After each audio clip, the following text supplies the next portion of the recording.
हमें एक डॉक्टरों का ग्रुप दिखाया जाता है। उस ग्रुप में 5 लोग होते हैं, डॉक्टर फ्रैंक और उसकी वाइफ जोई।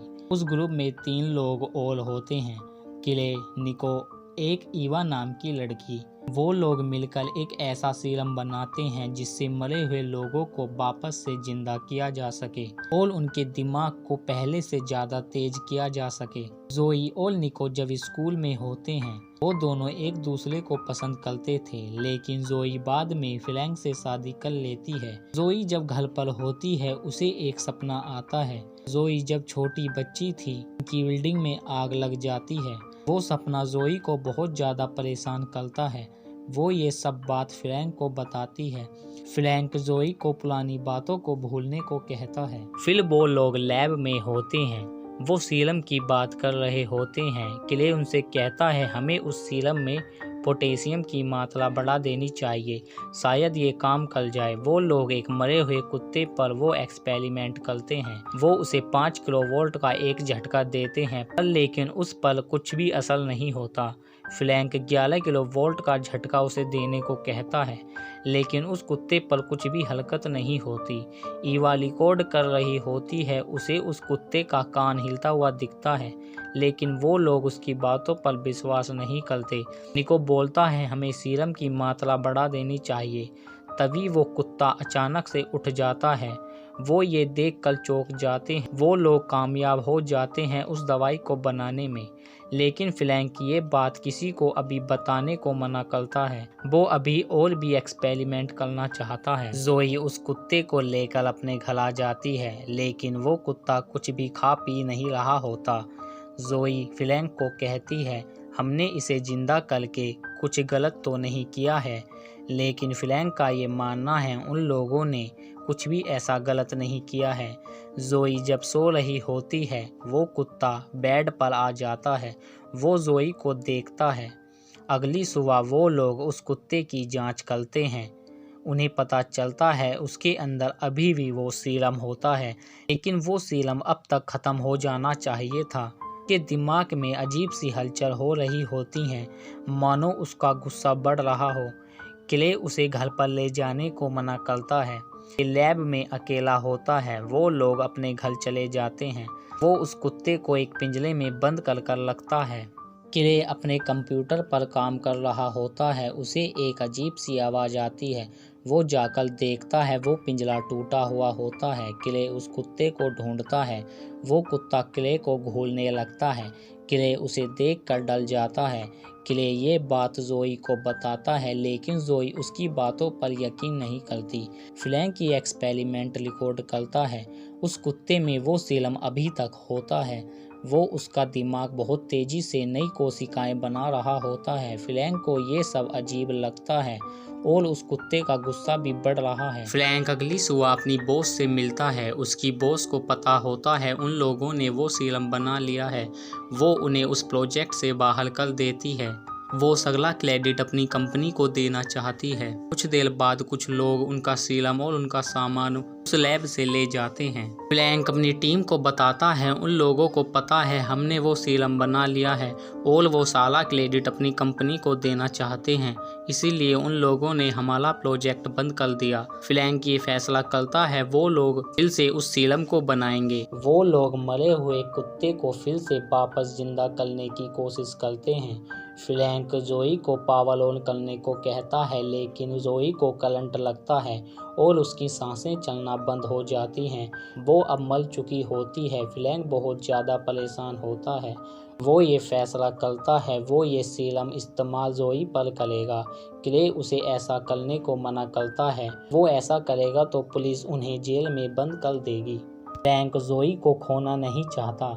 फ्रैंक जोई के दिमाग में वो सीरम डाल देता है। वो पावर ऑन करने को कहता है, लेकिन जोई की बॉडी पर कुछ भी हरकत नहीं होती। निको ये देखता है गार्ड उनकी लैब की तरफ आ रहा होता है। उसने ये देख लिया तो उन्हें जेल भी हो सकती है कि वो इंसान की बॉडी पर एक्सपेरिमेंट कर रहे हैं। वो उसे देखकर छिप जाते हैं। जब गार्ड चला जाता है जोई को बैठा हुआ देखते हैं। वो लोग उसे देखकर शोक में होते हैं। जोई को ये पता होता है वो मर गई थी, जोई बहुत ज़्यादा शांत होती है। वो उसकी जांच करते हैं। क्ले फ्लैंक से कहता है उसका दिमाग अजीब सी हरकत कर रहा है, लेकिन फ्लैंक को लगता है कुछ देर बाद वो नॉर्मल हो जाएगी। ईवा और निको बात करते हैं। इंसान का दिमाग 10% ही काम करता है और जोई का दिमाग तेज चल रहा है। फ्लैंक जोई से बात करता है। वो अजीब सी हरकत कर रही होती है, मानो वो जोई नहीं कोई और हो। उसका दिमाग इतनी तेज चल रहा होता है, वो उन सब के दिमाग की बातें सुन रही होती है। वो लोग फ्लैंक से कहते हैं हमें इसे जिंदा नहीं करना चाहिए था, ये प्राकृतिक के नियम के खिलाफ है। लेकिन जोई उन सब की बातों को सुन रही होती है। जोई जब बाथरूम में होती है, उसे अपनी उंगलियां काली पड़ती दिखती हैं। जो उसके सर पर निशान था वो भी काला हो रहा होता है। शीशे के दूसरी तरफ उसे जोई दिखती है। उसका दिमाग उसे ये सब दिखा रहा होता है। हाँ, वो कुत्ता जोई को आकर भौंकने लगता है, लेकिन जोई उस कुत्ते को मार देती है। वो फ्रैंक को बताती है उसके साथ कुछ अजीब हो रहा है। वो उसे बताती है जब वो मर गई थी वो अपने सपने में थी, मानो वो उस सपने में सालों से हो। वो उसे अपनी उंगलियां दिखाती है, पर वो उंगलियां ठीक हो चुकी होती हैं। लेकिन फ्लैंक जोई से कहता है ये सब सीरम का असर है और कुछ भी नहीं। वो उसे नींद का इंजेक्शन देता है। जोई जब सो रही होती है, ईवा उसके पास आती है। जोई ईवा के दिमाग में पड़ जाती है। वो उसे अपना सपना दिखाती है। ईवा एक बिल्डिंग में होती है। वहाँ उसे एक छोटी बच्ची मिलती है। उस बिल्डिंग में आग लगी होती है। ईवा ये सब देख कर डर जाती है और बहुत तेज चिल्लाती है। वहाँ वो लोग ईवा के पास आ जाते हैं। ईवा उन लोगों को उस सपने के बारे में बताती है। उस बिल्डिंग में आग लगी हुई थी। फ्लैंक को ये पता होता है ये सपना जोई का है।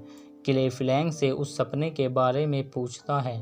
फ्लैंक उन लोगों को जोई के सपने के बारे में बताता है। जोई जब छोटी थी उसकी बिल्डिंग में आग लग जाती है और वहाँ कुछ लोग जल कर मर जाते हैं। वो सपना जोई को हमेशा परेशान करता है, लेकिन वो लोग ये सोचते हैं जोई अपना सपना ईवा को कैसे दिखा सकती है। उन लोगों को लगता है ये जोई नहीं कोई और है। फिल निको लैब में अकेला होता है। उसे एक आवाज़ आती है। वो जाकर देखता है। जोई उसे अपनी मदद करने को कहती है।